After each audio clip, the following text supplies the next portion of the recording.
Dahil bukas may internship ako and bukas na yung due or deadline ng mga schoolwork. So,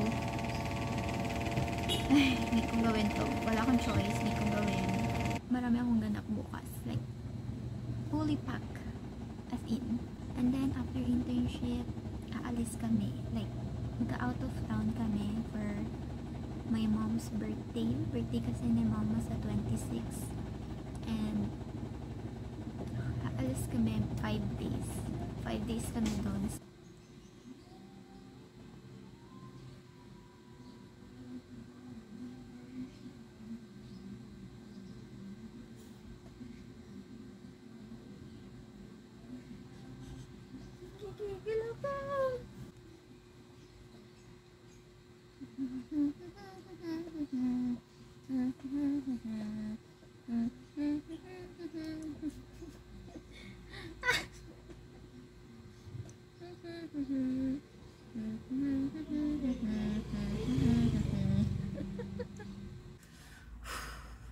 They just freaking released the schedule for our final oral defense.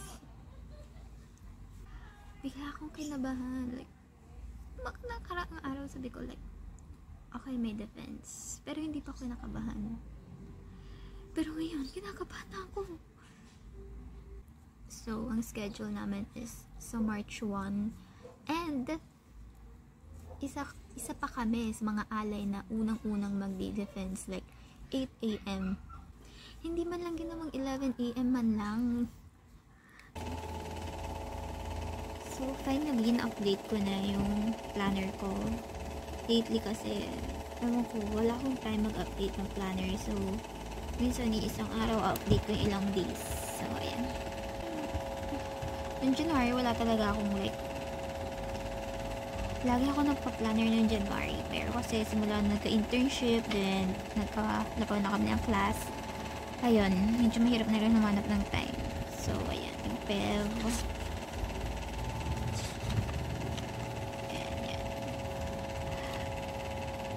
And ito yung monthly layout. So, right now, bala ko na mag-plastic cover ng libro. Ito na po plastic cover na libro. Madali siyang like maganyan, matapunan ng tubig or something.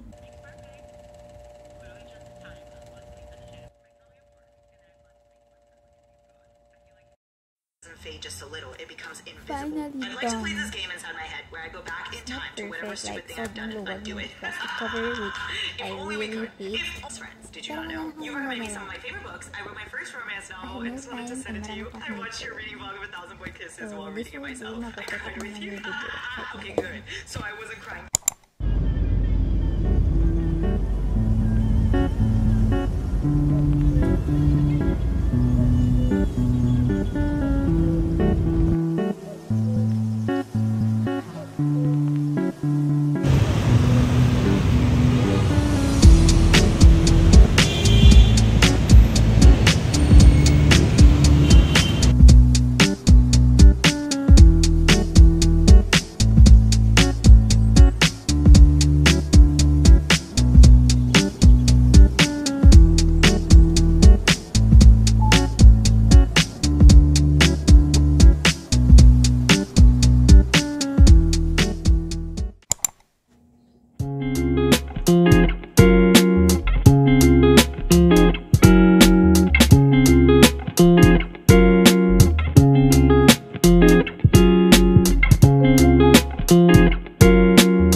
my God.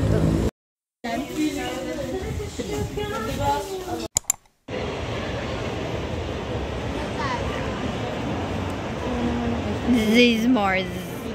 My crush kay Tess is my good friend here, Rachel Lozaga. Sa kanya po, lahat ng mapapanood nyo ngayong kalokohan, sa kanya lahat yan.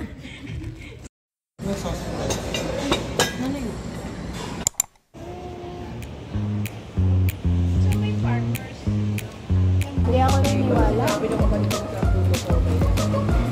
Kasi order ako ng ano yun ito? Tamaruma yan.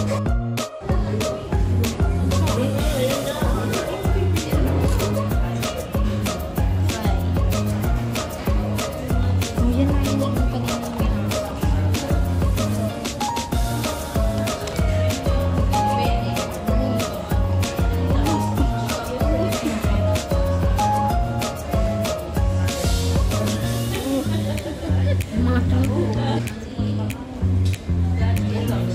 Shopee lang kasi akong bumibili.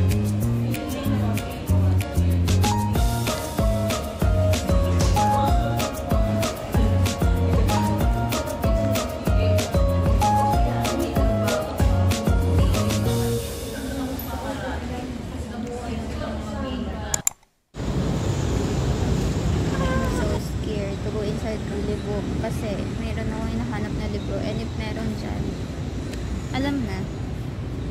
Nag-withdraw na nga ako in case na meron eh.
Ulit.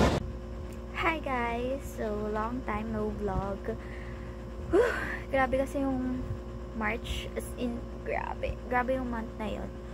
So, ayun, nag-start yung month na yon sa thesis defense namin. March 1, thesis defense, 8 AM. Nag-defend na ako ng thesis namin. Yun yung pinaka-major, like, output namin para makagraduate. And, thesis defended naman. Although may revisions, which is ginagawa namin ngayon. Ngayon ay April 2 na. So, halos 1 month. Ngayon lang rin kasi na-send sa amin yung need namin i-revise. So, ngayon lang din namin nagawa. Sa background.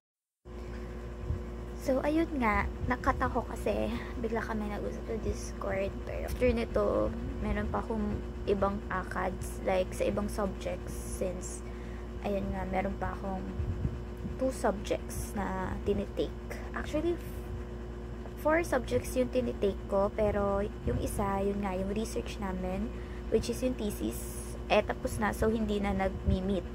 And then yung isa, practicum, which is yung OJT ko.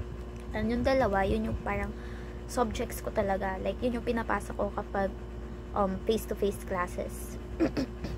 And meron akong task pa doon, group work siya. So, yung task ko, hindi ko pa nagagawa. After naman ng thesis defense namin, may exam naman. So, nagkaroon pa naman kami ng preliminary examinations. Pero ano lang yun, isang subject lang.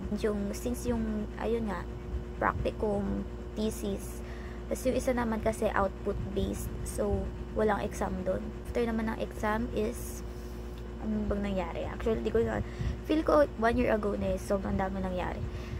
Next na nangyari naman is, ayun, nag-retreat kami, nag-seniors retreat kami. Hindi ko in-expect na masaya siya. Actually, nung una, ayoko talaga pumunta. Kasi nung retreat, ayun, nagbigin siya nung March 20. Birthday ni Tita Alice. Nagbigay siya ng free lunch sa commerce students. So, and akala namin hindi na kami nakakahingi dahil nga paalis kami papuntang